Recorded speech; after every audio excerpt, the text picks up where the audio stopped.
सभी को नमस्कार। आज अपने बात करेंगे साइंस के इंपॉर्टेंट 30 क्वेश्चनों की। और इससे पहले अपनों ने मैथ और साइंस के भी 30 क्वेश्चन अलग अलग भी पढ़ ली और एक साथ भी अपनों ने क्वेश्चन कर लिए थे। बीच के दिनों में क्लास नहीं है, उसका मेन कारण था तबीयत, और तबीयत खराब होने की वजह से क्लास नहीं आ पाई। तो ऐसे मौसम में आप भी तबीयत का ध्यान रखें, और जनवरी में एग्ज़ाम आई तो इसका भी बेहद ध्यान रखना अपने को। तो स्टार्ट करते हैं आज की वीडियो।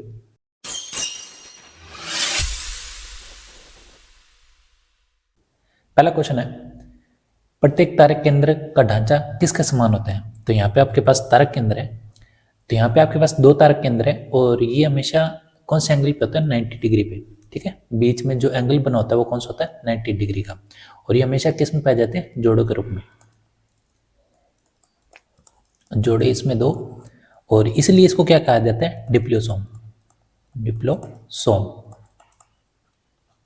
ठीक है, अब यहाँ पे ये आप आकृति देखो, ये जो आकृति दिख रही है आपको, ये आकृति है बैलगाड़ी के पहिए जैसी। बैलगाड़ी के पहिए जैसी। और ये पहिया है कैसा? तो ध्यान रखना कैसा है? चक्के के समान। तो ऑप्शन कौन सा होगा? ए। अगला क्वेश्चन है, स्तंभ 1 में दिए गए रोगों को स्तंभ 2 में दिए गए सही अवयव से मिलान करना है, जिसमें अपने पास दिया हुआ है रोगजनक, रोकथाम और उपचार। तो इसका सही मिलान करना अपने पास। तो यहाँ पे सबसे पहले दिया हुआ मलेरिया। तो मलेरिया के लिए यहाँ पे आपके पास कौन सा आएगा? ये आएगा प्लाज्मोडियम। ठीक है, ये क्या है आपके पास? रोगवाहक। तो यहाँ पे आ जाएगा आपके पास प्लाज्मोडियम। डिप्थीरिया के लिए टीका कौन सा यूज किया जाता है? डीपीटी। ठीक है, अब यहाँ पे आप देख लेते हैं कि ए का कौन सा है? 3। ए का ये है आपके पास 3। और देखो चारों ऑप्शनों में एक ही दिया हुआ है, तो डायरेक्ट तो यहाँ से टिक कर सकते हो, बाकी अपने मैच कर ही लेते हैं। बी का कौन सा है? 4। और सी का यहाँ पे आपके पास कौन सा हो जाएगा? 2, यानी हर्पीज सिम्प्लिस विषाणु। और हाथी पांव के लिए कौन सा हो जाएगा? वाहक। ये हो जाएगा आपके पास उष्नेरिया। ठीक है, तो यहाँ पे आपके पास ऑप्शन कौन सा होगा? 2 सही होगा। अगला क्वेश्चन है, पृथ्वी पर सबसे अधिक पाया जाने वाला कार्बनिक पदार्थ कौन सा है?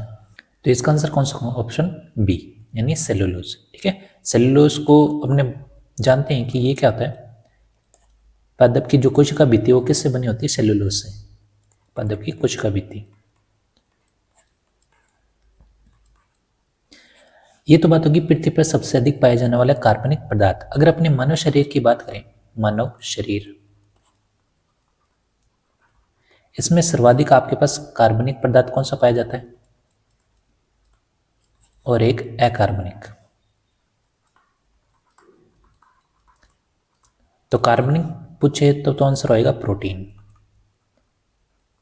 और अकार्बनिक पूछे तो क्या होएगा? जल, यानी वाटर। ठीक है, तो मानव शरीर के लिए आपके पास आंसर चेंज हो जाएंगे। अगर पृथ्वी पे आ जाए तो आपके पास ऑप्शन कौन सा होगा? बी। प्रोटीन क्या करता है? शरीर की मरम्मत भी करता है। जो टूट फूट जो भी टिश्यूज है उनको सही करने का काम भी कौन करता है? प्रोटीन। और पादप की कोशिका भित्ति बनी होती है सेलुलोज से। ग्लूकोज, ग्लूकोज की बात करें तो इसको क्या बोलते हैं? Blood sugar. Blood sugar. और क्या कहते हैं इसको? इसको बोलते हैं अंगूर की शर्करा।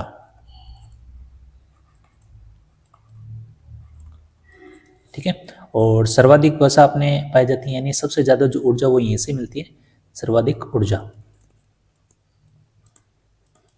कितनी पाई जाती है? लगभग 9.3 किलो केल्विन। ठीक है, तो ये तो था आपके पास, इसका ऑप्शन कौन सा होगा? बी। अगला क्वेश्चन है, यहाँ पे भी दो सूची दी, इनका मिलान करना अपने पास। यहाँ पे पहला दिया वृक्क, जिसको क्या बोलते हैं? किडनी। तो किडनी का काम क्या होता है? अपने को पता है किडनी का काम क्या होता है? मूत्र निर्माण का। तो यहाँ पे ऑप्शन हो जाएगा 3। और यकृत यानी लिवर, और लिवर का काम क्या होता है यहाँ पे? यूरिया का निर्माण। फिर अगर आपको ये नहीं पता था, अपने ऐसे ऑप्शन से कम ये होता है कि 4 ऑप्शन अगर अपने को नहीं पता है, अगर 2 भी पता है तो भी अपना काम बन जाएगा। जैसे फेफड़े, फेफड़े क्या काम करते हैं? अपने को पता है CO2 का निष्कासन। ठीक है, तो यहाँ पे अपने चेक करें, ए का क्या आएगा? 3। ए का 3 यहाँ पे 2 में है। बी का यहाँ पे क्या? 1। यहाँ पे भी ए और सी 2 ऑप्शन है। फिर अपने डी देख लें, डी का क्या है? 2। तो डी का यहाँ पे 2 कौन सा है? सी। और यहाँ पे सी का क्या आएगा ऑप्शन? सी का ऑप्शन है 4, यानी त्वचा। ठीक है, तो संवेद ग्रंथि कहाँ पाई जाती है? त्वचा में। अगला क्वेश्चन है, एटीपी का पूरा नाम क्या है? तो यहाँ पे अपने को ध्यान है, एटीपी का पूरा नाम है एडेनोसिन ट्राइफॉस्फेट, यानी ऑप्शन सी। ठीक है। एक क्वेश्चन आता है कि शरीर को एटीपी के रूप में ऊर्जा कौन देता है? शरीर को एटीपी के रूप में ऊर्जा तो कौन देता है? तो आंसर क्या आएगा? माइटोकॉन्ड्रिया। माइटोकॉन्ड्रिया, इसलिए माइटोकॉन्ड्रिया का क्या बोलते हैं? कोशिका का शक्तिगृह।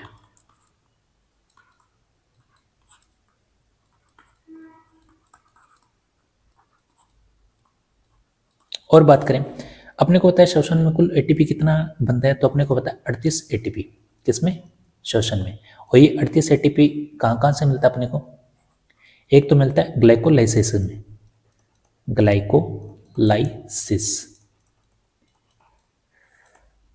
यहां से कितना बनता है? यहां से बनता है 8 एटीपी, 8 एटीपी। उसके बाद कौन सी रिएक्शन होती है? Link reaction, link reaction. और लिंक रिएक्शन में कितना? 6 एटीपी। और लास्ट में आ जाता है आपके पास क्रेब्स चक्कर। और यहां से कितना एटीपी बनता है? यहां से बनता है 24। तो इन तीनों को जोड़ोगे तो टोटल कितना आएगा? 38 एटीपी। ठीक है, यह है श्वसन में कुल एटीपी कितना बनता है? 38। तो ये एटीपी से जुड़े कुछ क्वेश्चन है जो अपने को ध्यान रखने हैं।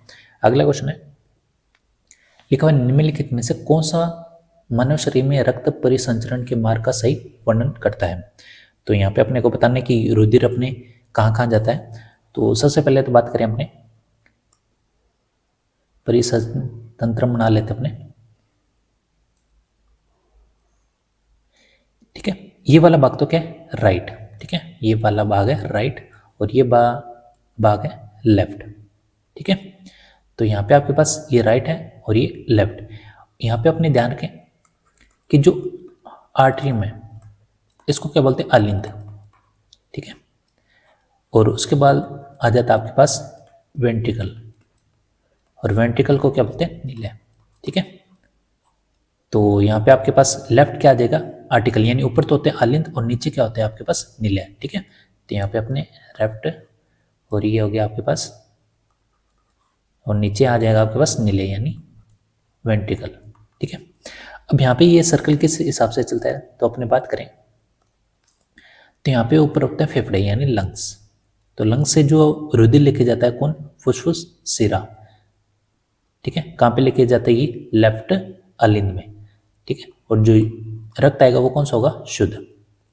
ठीक है, कौन लेके जाता है? फुफ्फुस शिरा। तो लंग से जो रुधिर आएगा शुद्ध आएगा कौन लेके आएगा? फुफ्फुस शिरा। कहाँ पे लेके आएगा? लेफ्ट आर्टरियम में। ठीक है, तो यहाँ पे अपने देख लेते हैं ऑप्शन कौन सा सबसे पहले कहाँ रहा है? लेफ्ट एट्रियम में। तो यहाँ पे आपके पास ऑप्शन देखो ए भी हो सकता है और सी भी हो सकता है। उसके बाद लिखा है पल्मोनरी वेन, यानी इसको ही कहते हैं फुफ्फुस शिरा को। तो उसके बाद ये भी सही है। फिर ये जाएगा कहाँ पे? लेफ्ट वेंट्रिकल में। तो यहाँ पे अपने देख लेते हैं। उसके बाद देखो ये लंग्स ही ले जाएगा ये रुधिर आपका। तो देखो लेफ्ट और ये फिर यहाँ पे आप देखो फिर ये कहाँ जाएगा? लेफ्ट वेंट्रिकल में। ठीक है, फिर यहाँ से आपके पास जो रक्त जाएगा वो कहाँ जाएगा? सेल में। सेल में, और सेल में रक्त कौन लेके जाता है? तो ध्यान रखना महाधमनी, महाधमनी। ठीक है, जिसको क्या बोलते हैं? ओरोटा। और ये जो रक्त लेके आएगा ये रक्त लेके आएगा शुद्ध। ठीक है, फिर सेल से जो रक्त लेके जाएगा वो कौन लेके जाएगा? महाशिरा। और ये महाशिरा कहाँ लेके जाएगा? राइट एट्रियम में। ठीक है, फिर यहाँ से रक्त जाएगा राइट वेंट्रिकल में। फिर यहाँ से रक्त चला जाएगा वापस कहाँ पे? लंग्स में। और लंग्स में रुधिर लेके कौन आएगा? वो लेके आएगा फुफ्फुस धमनी। ठीक है, ये तो शुद्ध रक्त लेके आता है और ये कौन सा रक्त लेके आएगा? अशुद्ध। तो ये इसका स्ट्रक्चर है जो अपने को ध्यान रखना है। इसमें जैसे मिसिंग है, जैसे यहाँ पे राइट आपके पास एट्रियम आना चाहिए, लेकिन यहाँ पे क्या दिया? Right ventricle. ठीक है, तो अपने को ऑप्शन के हिसाब से चलना है। तो यहाँ पे ऑप्शन कौन सा होगा? Option D. ठीक है, अगला क्वेश्चन है, निम्नलिखित में कौन सा एंजाइम अग्नाशय द्वारा स्रावित होता है? तो यहाँ पे अपने को पता है अग्नाशय द्वारा स्रावित होने वाला कौन सा है? Option C, trypsin. तो ट्रिप्सिन क्या करता है? ये प्रोटीन को किस में कन्वर्ट करते हैं? डाइपेप्टाइड में, पेप्टाइड। ठीक है, ट्रिप्सिन बोल दो या क्या बोल दो इसको? एंटेरोकाइनेसिस, एंटेरोकाइनेज ट्रिप्सिन तो एक नाम हो गया, और इसी का एक और नाम है काइमोट्रिप्सिन। तो ये भी आ जाए तो भी अपने पास यही ध्यान रखना है किसकी बात हो रही है, ट्रिप्सिन की। अगला क्वेश्चन है, मानव मस्तिष्क का भाग जो लैंगिक व्यवहार, उत्तेजना की अभिव्यक्ति, खुशी, गुस्सा, डर इत्यादि का नियंत्रण करता है, तो कौन करता है? अपने को सभी को पता है कौन करता है, ये आ जाएगा आपके पास हाइपोथैलेमस। ठीक है, हाइपोथैलेमस यानी ऑप्शन बी। उसके बाद यहाँ पे आपके पास कॉर्पोरा कॉन्डिचेमिना, ये कहाँ होता है? ये होता है मध्यम मस्तिष्क का भाग।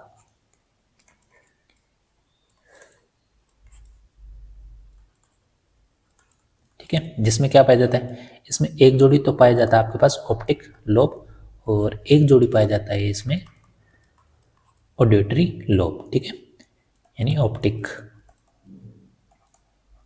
ऑप्टिक लोब, और इसमें क्या पाया जाता है आपके पास? Auditory lobe. देखो यहाँ पे वर्ड आ रहा है ऑडियो। ऑडियो का मतलब भी क्या था? सुनना, यानी सुनने पर नियंत्रण करता है, सुनने पर नियंत्रण। और ऑप्टिक का मतलब क्या था? देखना। तो यहाँ पे आप ये क्या करता है? देखने पर नियंत्रण, देखने पर नियंत्रण। ठीक है, तो ये किसकी बात हो रही है? कॉर्पोरा कॉन्डिजिमिना। कहाँ पाया जाता है? मध्य मस्तिष्क का भाग है। एक अपने बात करें, जैसे मस्तिष्क है, बीच में एक झिल्ली पाई जाती है। ठीक है, जो क्या करती है? दोनों गोलों को अलग अलग भागों में बांटती है। इस झिल्ली को क्या बोलते हैं? तो ध्यान रखना, क्या बोलते हैं? Corpus callosum. ठीक है, तो ये ऊपर दिया हुआ कार्पस कैलोसम। ठीक है, तो ये तो बात होगी। यहाँ पे आपके पास ऑप्शन का भी अपने पता होना चाहिए। कार्पस कैलोसम क्या है, हाइपोथैलेमस क्या है, कॉर्पोरा कॉन्डिजिमिना क्या है, एपिथैलेमस। ये भी इसमें क्या करता है? जो आपके पास हाइपोथैलेमस है उसमें नियंत्रण का काम करता है। कौन? एपिथैलेमस या थैलेमस। उसके बाद अगला क्वेश्चन है, यहाँ पे असंगत बताना आपको, असंगत युग्म पहचानना है। सबसे पहले याद है एडीएच। तो एडीएच की फुल फॉर्म क्या होती है? देखो एडीएच या इसी को क्या बोलते हैं? वेसोप्रीन, वेसोप्रोसिन। तो ए का मतलब होता है एंटी, डी का मतलब डाई, यूरेटिक हार्मोन। ठीक है, एंटी डाई यूरेटिक हार्मोन, या अगर हिंदी में बात करें एंटी मतलब मूत्र विरोधी हार्मोन।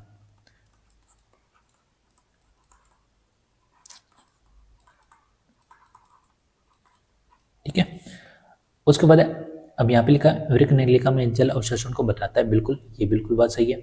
ऑक्सीटोसिन दुग्ध निष्कासन को प्रेरित करता है, ये भी सही है। उसके बाद है एफएसएच। एफएसएच की फुल फॉर्म क्या था? यहाँ पे एफ का मतलब होता है फोलिकल, और एस का मतलब है स्टूमुलेटिंग हार्मोन। ये क्या करता है? मादा में प्रोजेस्टेरोन और नरों में एंड्रोजन स्त्राव को प्रेरित करता है, ये भी बिल्कुल सही बात है। एसटीएच सोमाटोट्रोपिन हार्मोन, इसकी कमी से वयस्कों में सीमेंट रोग हो जाता है। तो यहाँ पे ध्यान रखना, इसकी कमी से जो रोग होता है वो होता है बोनापन, जिसको बोलते हैं अपने ड्राफिनिज्म। तो यहाँ पे ऑप्शन असंगत बताना है, तो असंगत कौन सा? ऑप्शन 4। अगला क्वेश्चन है, दुग्ध स्त्रवण के आरंभिक कुछ दिनों तक जो दूध निकलता है उसे प्रथम स्तन्य या खीस कहते हैं, जो नवजातों के लिए आवश्यक है क्योंकि प्रथम स्तन्य में समाहित है। तो यहाँ पे इसमें ऑप्शन कौन सा होगा, किस लिए यूज किया जाता है? तो ये जो सबसे ज्यादा किफायती जो आंसर होगा इसमें होगा संक्रमण रोधी प्रतिरक्षी। ठीक है, तो ऑप्शन कौन सा होगा यहाँ पे? बी। अगला क्वेश्चन है, लिखा हुआ है किसी विद्युत परिपथ में विद्युत स्रोत के साथ 3 तापदीप बल्ब ए बी सी, जिनमें अनुमंतांक क्रमशः 40 वाट, 60 वाट और 100 वाट है, श्रेणी क्रम में संयोजित है। इनकी चमक के संदर्भ में कौन सा प्रकृत्य सत्य है, यानी कौन सा कथन इसमें से सत्य है? तो सबसे पहले तो एक चीज ध्यान रखना, यहाँ पे क्रम कौन सा? श्रेणी क्रम। और घरों में कौन सा क्रम लगा होता है? तो ध्यान रखना समांतर क्रम। ठीक है, ये कहाँ लगा होता है? घरों में। अब सबसे पहले बात करें श्रेणी क्रम में, तो एक चीज ध्यान रखना, कम वाट का जो होगा श्रेणी क्रम में, जो कम वाट का होगा वो क्या होगा? तेज चमकेगा। ठीक है, तेज चमकेगा। उसी तरह समांतर क्रम में क्या होगा? तो एक चीज ध्यान रखना, अपने घरों में जैसे बल्ब लेके आते हैं 100 वाट का लेते हैं, ठीक है, ज्यादा वाट का लेके आते हैं तब ज्यादा चमकता है, तो ऐसे याद रख लो। तो इसका मतलब ये है कि ज्यादा वाट का लाएंगे तो ये क्या होगा? तेज चमकेगा। तो ये चमक से रिलेटेड जो आपके पास कथन है वो अपने को ध्यान रखना है। यहाँ पे श्रेणी क्रम है, तो यहाँ पे आपके पास 40, ये 60 वाट और ये एक दिया हुआ है 100, यानी ए, बी और सी। तो यहाँ से अगर आपसे पूछे सबसे तेज कौन सा चमकेगा, तो आप हो गए ऑप्शन ए, क्योंकि कम वाट का क्या होगा यहाँ पे तेज चमकेगा। ठीक है, तो सबसे पहले ऑप्शन दिया हुआ सभी बल्बों की चमक समान होगी, ये तो कथन गलत होगा। बल्ब सी की चमक अधिकतम होगी, सी यहाँ पे क्या हो, देखो यहाँ पे वाट ज़्यादा है, तो ज़्यादा है तो यहाँ पे आपके पास कम चमकेगा। ठीक है, कम वाट का तेज चमकेगा। फिर कह रहा है कि बल्ब बी की चमक बल्ब ए की तुलना में अधिक होगी, यानी बी की जो चमक है ए की तुलना में अधिक होगी, ये भी गलत है, ए की चमक ज़्यादा होगी, बी की नहीं होगी। ठीक है, फिर अगला बल्ब सी की जो चमक है बल्ब बी की तुलना में कम होगी, बिल्कुल सी की यहाँ पे वाट ज़्यादा है तो यहाँ पे चमक क्या होगी, कम। तो यहाँ पे ऑप्शन कौन सा होगा, डी सत्य है। अगला क्वेश्चन है पृथ्वी की सतह पर प्लाइन वेग लगभग कितना होता है। तो यहाँ पे अपने बात करें प्लाइन वेग का, तो यहाँ पे आंसर कौन सा होगा, 11.2 किलोमीटर पर सेकेंड। ठीक है, प्लेन वेग का मतलब ये होता है कि किसी वस्तु को किसी ग्रह के गुरुत्वाकर्षण क्षेत्र से क्या कर देता है, बाहर। ठीक है, यानी वो वापस आई नहीं, यानी गुरुत्वाकर्षण क्षेत्र से अपने पृथ्वी की नहीं बात करें, अपने कोई भी ग्रह ले लो, तो वहां से अगर गुरुत्वाकर्षण क्षेत्र से कोई वस्तु अगर बाहर जा रही है तो वो वापस नहीं आ सकती, तो वो वेग कौन सा होता है, प्लेन वेग। ठीक है, यानी क्या कर गया, प्लेन वेग। ठीक है, तो यहाँ पे एक क्वेश्चन पूछता है प्लेन वेग निर्भर किस पर करता है, तो ध्यान रखने निर्भर करता है ग्रह के द्रव्यमान पे, ग्रह के द्रव्यमान और ग्रह की त्रिज्या पर। ठीक है, ध्यान रखना वस्तु के द्रव्यमान पर निर्भर नहीं करेगा, ये सबसे इंपॉर्टेंट फैक्ट है, वस्तु के द्रव्यमान पर निर्भर नहीं करेगा।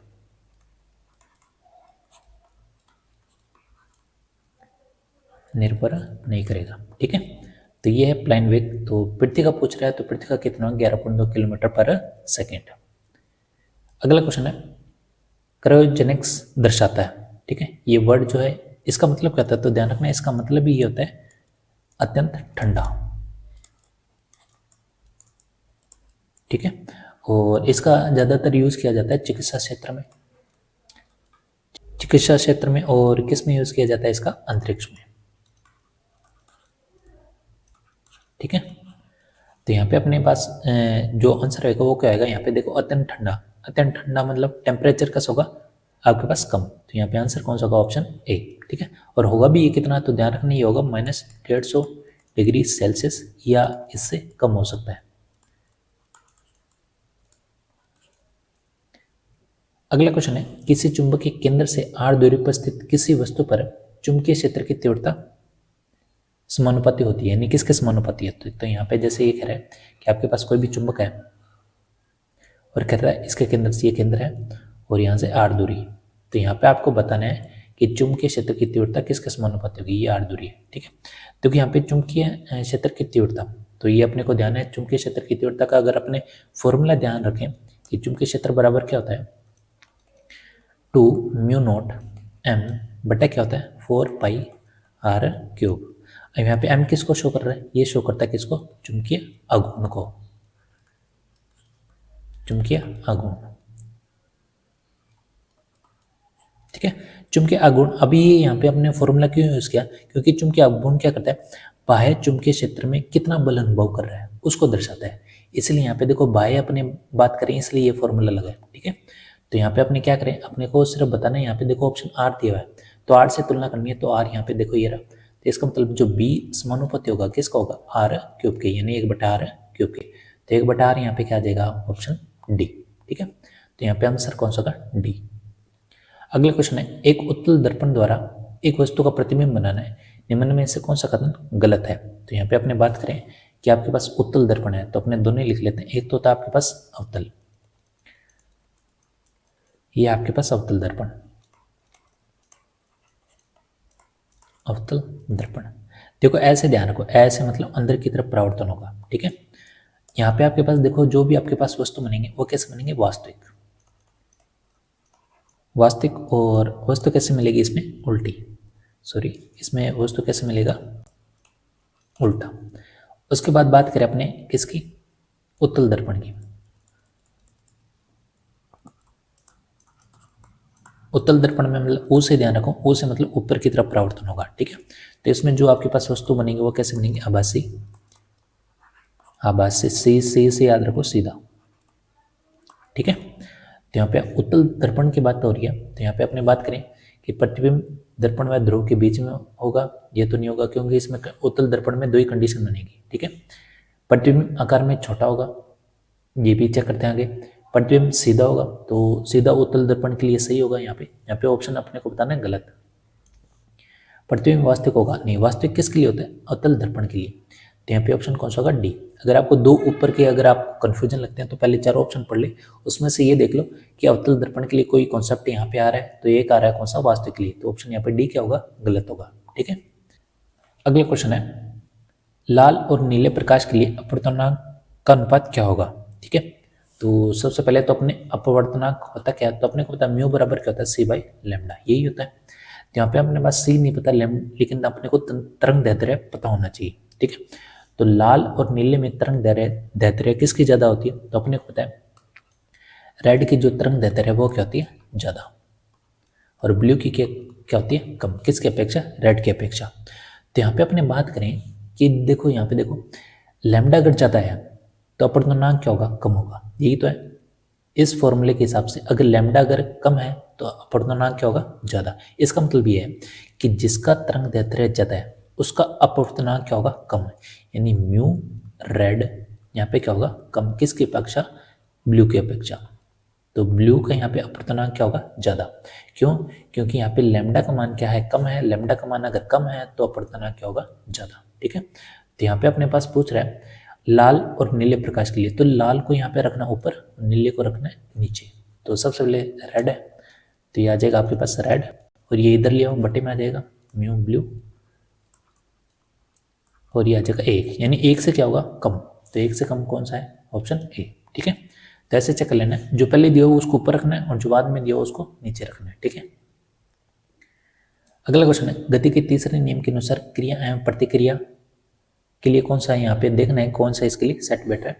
तो सदैव एक ही वस्तु पे ध्यान रखना, जो क्रिया प्रतिक्रिया हमेशा दो वस्तु पे लगेगा, ठीक है, दो वस्तु पर।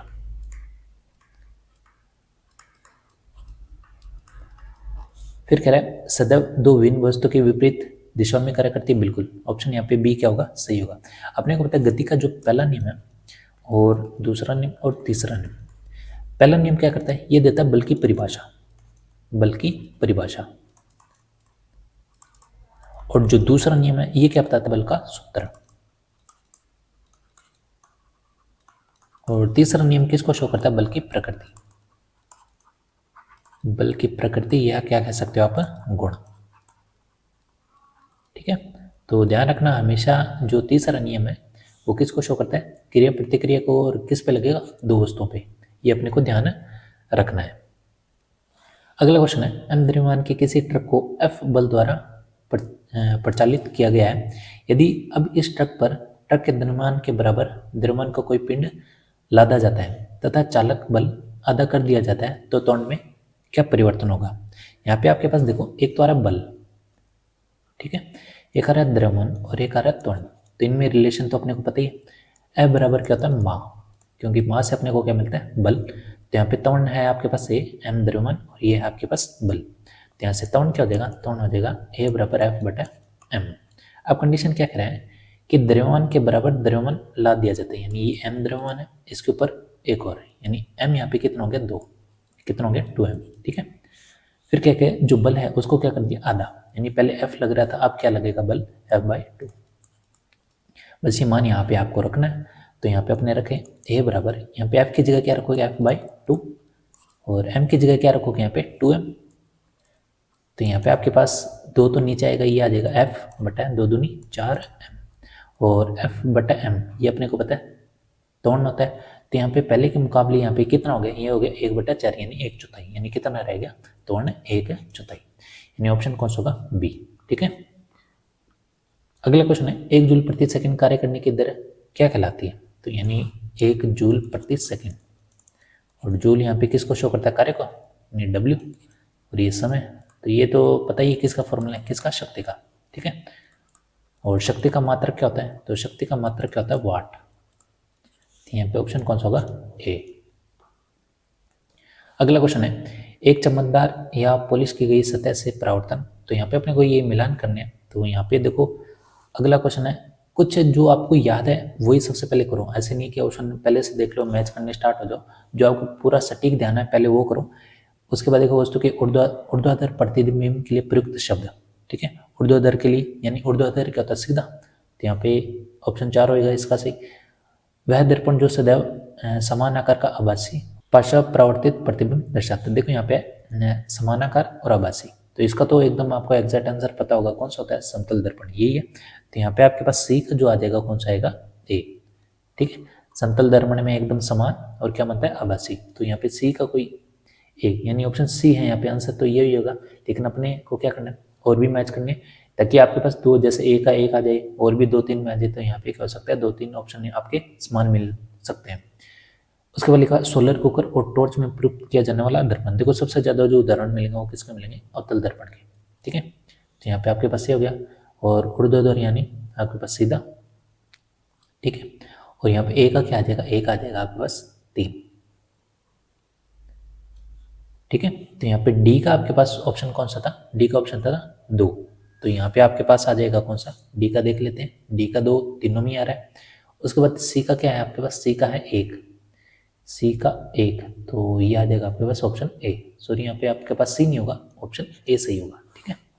तो ए का यहाँ पे आपके पास 3, बी का है आपके पास 4, और सी का है 1, और डी का क्या है आपके पास 2। अगला क्वेश्चन है, निम्नलिखित में से कौन सा भौतिक परिवर्तन नहीं है। तो ये नहीं और है वाले देख लेना, कई बार क्या होता है अपने जल्दबाजी में पढ़ते हैं कौन सा भौतिक परिवर्तन है, ठीक है। और वहाँ पे अगर अपने पास ऑप्शन मिल जाए तो ये रहता है कि हाँ आप तो गलत हो गई, तो ध्यान रखना यहाँ पे नहीं वाले आप अंडरलाइन कर लेना। देखो भौतिक परिवर्तन, भौतिक परिवर्तन और एक होता है रासायनिक परिवर्तन।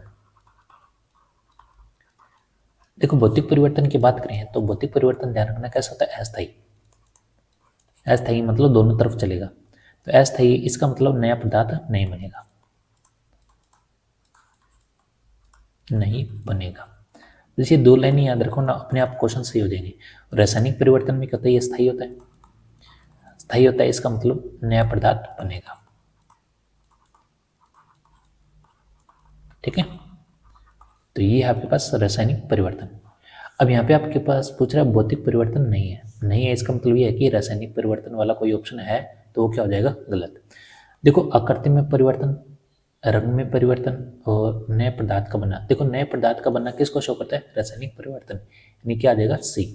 देखो आकृति और रंग में परिवर्तन हो सकता है, क्योंकि आपके पास देखो जैसे जल है, जल से बर्फ बन रहा है, तो क्या हो रहा है, शेप चेंज हो रही है, तो ये चेंज होना, ये भी किसका उदाहरण है, भौतिक परिवर्तन का, ठीक है। घनत्व में भी चेंज हो सकता है, ठीक है। जैसे घनत्व की पता है, घनत्व कैसे, जैसे जल से क्या बनता है अपने पास, बर्फ बनता है, तो बर्फ में क्या होता है, आपने देखा होगा जैसे फ्रिज में रखता है तो ऊपर लेयर क्या हो जाती है, एक्स्ट्रा आ जाती है, वो बाहर से एक्स्ट्रा आ जाता है, वो भी क्या होता है, घनत्व में परिवर्तन, ठीक है। ये सारे उदाहरण किसके, भौतिक परिवर्तन के। अगला क्वेश्चन है, आणविक संरचना के बारे में निम्नलिखित में से कौन सा कथन सही है। तो यहाँ पे आपके पास पूछ रहा है कि न्यूट्रॉन और इलेक्ट्रॉन न्यूक्लियस में होते हैं। देखो न्यूक्लियस में तो 2 ही होते हैं, प्रोटॉन और न्यूट्रॉन, ठीक है, यही होता है, तो ये तो होगा नहीं। उसके बाद करें इलेक्ट्रॉन और प्रोटॉन न्यूक्लियस में होते हैं, ये भी गलत है आपके पास। उसके बाद कह रहा है प्रोटॉन न्यूट्रॉन न्यूक्लियस में होते हैं, बिल्कुल, ठीक है, न्यूक्लियस में होता है, और इलेक्ट्रॉन इसके चारों ओर चक्कर लगाता है, बिल्कुल। यहाँ पे ऑप्शन कौन सा होगा, सही, तीसरा, ठीक है। देखो ये ऐसे क्वेश्चन आपको कर लेनी चाहिए, अपने को पता होना है न्यूक्लियस में होता है, क्योंकि तो ये नहीं पता न्यूक्लियस होता क्या, नहीं पता तो कम से कम तैयारी अपने को इस हिसाब से रखनी है कि बेसिक स्ट्रक्चर भी अपने को पता होनी चाहिए, ठीक है। उसके बाद है तारों में सबसे ज्यादा पाया जाने वाला तत्व कौन सा है, तो ध्यान रखना कौन सा है, हाइड्रोजन, ठीक है। कई हीलियम करे जाते हैं, नाभिक के सेलन को यहाँ पे मेजर कर लेता, तो ध्यान रखना तारों में सबसे ज्यादा पाया जाने वाला तत्व कौन सा है, हाइड्रोजन। अगला क्वेश्चन है, निम्नलिखित में से कौन सा अवयव का अकार्बनिक गैसीय प्रदूषक है। तो अकार्बनिक यानी जिसमें कार्बन ना हो, तो यहाँ पे मेथेन का सूत्र क्या होता है, CH3, ठीक है, CH4, ठीक है। इसका यूज किस में किया जाता है, मेथेन का ईंधन के रूप में। फिर आपके पास आ जाता है फास्जिन, फास्जिन यानी COCl2 और हाइड्रोजन साइनाइड यानी HCN और हाइड्रोजन सल्फाइड यानी इसको क्या बोलते हैं, H2S। तो देखो कार्बन तो सब में ही है, किस में नहीं, इसमें नहीं है, तो ऑप्शन कौन सा होगा यहाँ पे, 4। फिर कह रहा है क्या होता है जब एक लोहे की कील को कॉपर सल्फेट के विलयन में 20 मिनट तक डुबो दिया जाए। तो यहाँ पे अपने बात करें कि 20 मिनट तक डुबो दिया जाए, तो लोहे को क्या Fe किस में डुबोलना है, कॉपर सल्फेट यानी CuSO4 में। देखो जब इसमें रिएक्शन होगी तो क्या अपने पास क्या बनेगा, तो ये बन जाएगा आपके पास FeSO4 और प्लस में बन जाएगा Cu यानी कॉपर। ठीक है, अब यहाँ पे लिखा हुआ है कि लोहे की कील का रंग भूरा ही है, भूरा हो जाता है। देखो लोहे का जो रंग होता है, जंग लगा होता है, उसमें भूरा ही होता है। और कॉपर सल्फेट क्या होता है, नीला तोता बोलते हैं जिसको। ठीक है, यानी ये कैसा होता है, नीला। अब देखो नीला तभी होगा जब कॉपर और सल्फेट दोनों मिलेंगे। ठीक है, यहाँ से अगर कॉपर और सल्फेट अलग हुई, इसका मतलब यहाँ पे नीला रंग क्या हो जाएगा, कम। ठीक है, भूरा तो जो है वो भूरा ही रहेगा। तो यहाँ पे लिखा है कि लोहे की कील का रंग जो है भूरा हो जाता है और कॉपर सल्फेट के विलयन का नीला रंग क्या हो जाता है, फीका पड़ जाता है। बिल्कुल यहाँ पे फीका पड़ेगा क्योंकि ये दोनों क्या हो गए, अलग हो गए। ठीक है, तो यहाँ पे अभी चलते हैं, आगे भी चलते हैं। लोहे की कील का रंग सफ़ेद, तो सफ़ेद तो होने से रहा, ये तो ऑप्शन गलत होगा। लोहे की कील का रंग नीला, ये भी नहीं होगा। लोहे की कील का रंग अपरिवर्तित, ये तो बिल्कुल नहीं होगा क्योंकि यहाँ पे रिएक्शन होगी तो यहाँ पे कलर भी चेंज होगा। ठीक है, तो यहाँ पे ऑप्शन कौन सा सही है, यहाँ पे ऑप्शन ए सही है। अगला क्वेश्चन है, निम्नलिखित में से कौन सा कथन सत्य है। तो यहाँ पे सत्य बताना है आपको। यहाँ पे लिखा हुआ गन्ने के रस को किण्वित करके सिरका बनता है, बिल्कुल। और इसमें एंजाइम कौन सा होता है, जाइमेज। ठीक है, सिरके में एसिटिक अम्ल पाया जाता है, बिल्कुल सही है, ये दोनों सही है। सिरके में उपस्थित अम्ल बेंजोइक अम्ल, नहीं ये तो नहीं होगा। कौन सा अम्ल पाया जाता है, एसिटिक अम्ल, तो तीसरा यहाँ पे गलत होगा। सिरका एक परिरक्षक के रूप में यूज किया जाता है, बिल्कुल, जैसे अचार में यूज किया जाता है। ठीक है, यहाँ पे ऑप्शन कौन सा हो जाएगा, 1, 2 और 4, 1, 2, 4 कौन सा, ऑप्शन सी। अगला क्वेश्चन है, 1 मोल कैल्शियम कार्बोनेट में कितने ऑक्सीजन परमाणु होते हैं। तो ये तो अपने को पता है कि 1 मोल में अणुओं की संख्या कितनी होती है, अणुओं की संख्या कितनी होती है, 6.022 इंटू 10⁻23। और यहाँ पे अणु है आपके पास ये। ठीक है, तो आंसर तो यही होगा। लेकिन पूछ रहा है ऑक्सीजन, तो ऑक्सीजन पूछ रहा है, तो यहाँ पे आपके पास ऑक्सीजन के अणु देख लो कितने, 3। तो यहाँ पे आ जाएगा, आपको सिर्फ गुणा करना है 3 से, तो 3 इंटू 6.022 इंटू 10⁻23। तो आसान सा क्वेश्चन था। यहाँ पे आंसर कौन सा हो जाएगा, 3 इंटू 6.022 10⁻23, ऑप्शन ए। अगला क्वेश्चन है, प्रोपेन के अणु में कार्बन कार्बन बंधों का और CH यानी कार्बन हाइड्रोजन बंधों का अनुपात क्या होगा।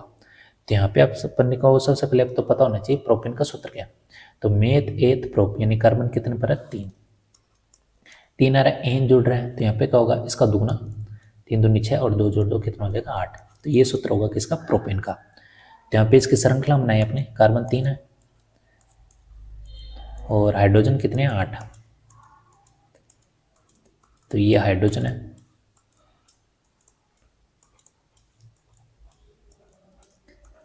अब यहाँ पे बताना है कार्बन कार्बन। सबसे पहले कार्बन कार्बन के मध्य, तो कार्बन यहाँ पे ये रहा और यहाँ पे कितने बंद है, 2।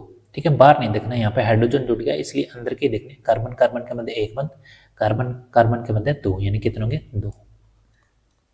फिर देखना अपने को कार्बन हाइड्रोजन के मध्य, तो कार्बन हाइड्रोजन के मध्य चेक कर लो, 1 2 3 4 5 6 7 और 1 8, यानी कितने होंगे, 8।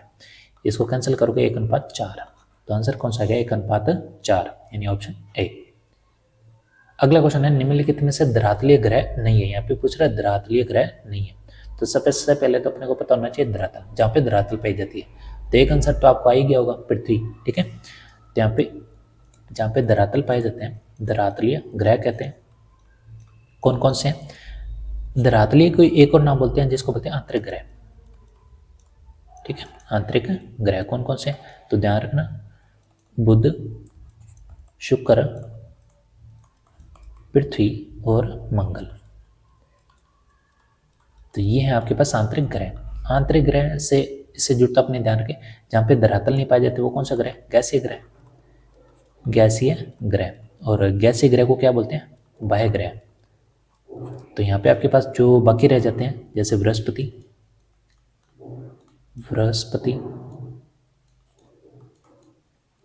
उसके बाद आता है शनि, अरुण और वरुण। ठीक है, ये कौन से ग्रह, बाह्य ग्रह।